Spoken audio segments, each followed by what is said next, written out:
Associated Alcohols gained more than 10% in trade yesterday.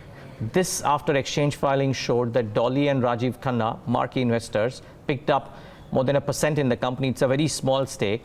But the question is, what could be attracting many marquee investors to this liquor space, and what could have attracted Dolly and Rajiv Khanna, the famous couple, to bet on Associated Alcohols? Yatin is here with a possible answer. Yatin, did you look at the company? Is there something special about it? Yeah, actually, we have the company's website, which is not available. So, whatever data we got, we got through channel checks and the annual report. Interestingly, they are into manufacturing of ENA, which is basically extra neutral alcohol, a key raw material as far as alcohol is concerned.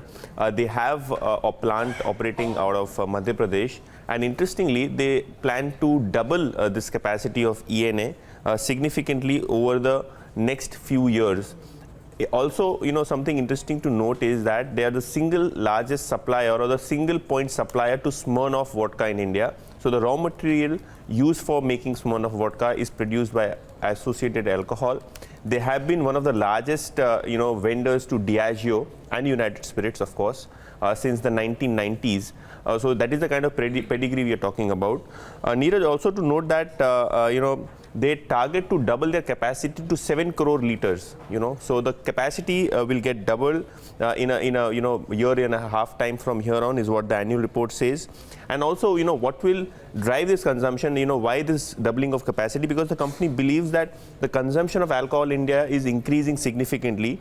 So the rise from 1.6 liters in somewhere in 2003 and 15 years hence in today, probably the consumption is nearly 5 liters per annum, for an average Indian. So the per capita consumption of alcohol has significantly increased almost 3-folds in the last 15 years, and probably that will drive the entire metric for companies like Associated Alcohol. Also, more importantly, the key trigger is that they have an agreement with United Spirits to not only manufacture liquor, but also to market liquor. So they'll be, opening up outlets and, setting up distribution to sell products of United Spirits, which includes the famous, McDonald #1 whiskey. So the key products will be whiskey as well as alcohol products, which United Spirits, markets going forward. Currently, they're present in 3 states, which is Delhi, MP, and Rajasthan. And moving forward, they aim to add 5 new geographies, which is Pondicherry, Kerala, Goa, and Chhattisgarh, and Maharashtra. So, these are the 5 important states wherein the company is looking to expand its presence. So, not only doubling of raw material capacity, but also launching their own brands, helping United Spirits sell their products, and increasing the geographical footprint. So, that is the kind of theme that we are talking about, which probably has impressed investors like Dolly Khanna and Rajiv Khanna. Is it standing out, Yatin? I don't know if you got a chance to speak to some people who track this in the space closely, but various people are getting attracted to this space, right? I think Ravi Dharamshi and some others invested in Radico very, very recently. United Spirits, of course, a different case in point, or United Breweries. But now Associated Alcohol is also coming into the fray. A lot of market investors are investing into the liquor space despite at least visible valuations not looking very, very cheap. Yeah.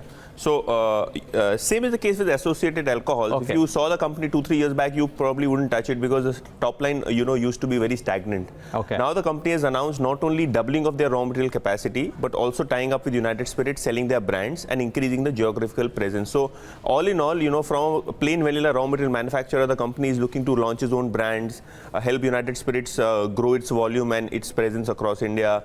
They themselves want to foray into new, areas, including launching their own brands and entering into new geographies. And if you look at the financials of the company, FY14 sales were close to 218 crores, which was close to 300 crores still last year.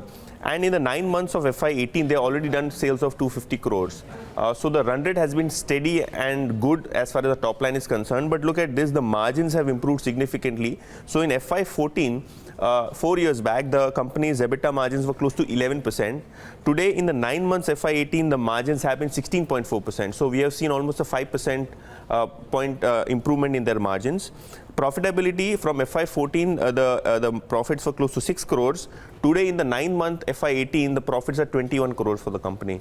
So a significant improvement is what we have seen in the operating performance. Of course, if they talk about doubling the capacity, maintaining the margin run rate, probably from here on, the company could post profits in excess of 50 crores is what the annualized estimates for analysts are working at this point in time. So, a 50-60 crore PAT company, current market cap of close to 400-500 crores, probably, the kind of valuation it used to get as a raw material producer would probably change in terms of multiple as it moves into marketing and selling alcohol products. Keep in mind, Dolly and Rajiv Khanna picking up stake doesn't mean you should. Please do your own checks and do your own research if you indeed decide to go out and pick up some stake in associated alcohols. We are merely reporting, or Yatin is merely saying what the numbers look like, not a recommendation by any stretch of imagination, but very interesting analysis, Yatin. Thanks so much for putting that into perspective. So if you're wondering yesterday, why is associated alcohols doing what it is doing, there you have the answer.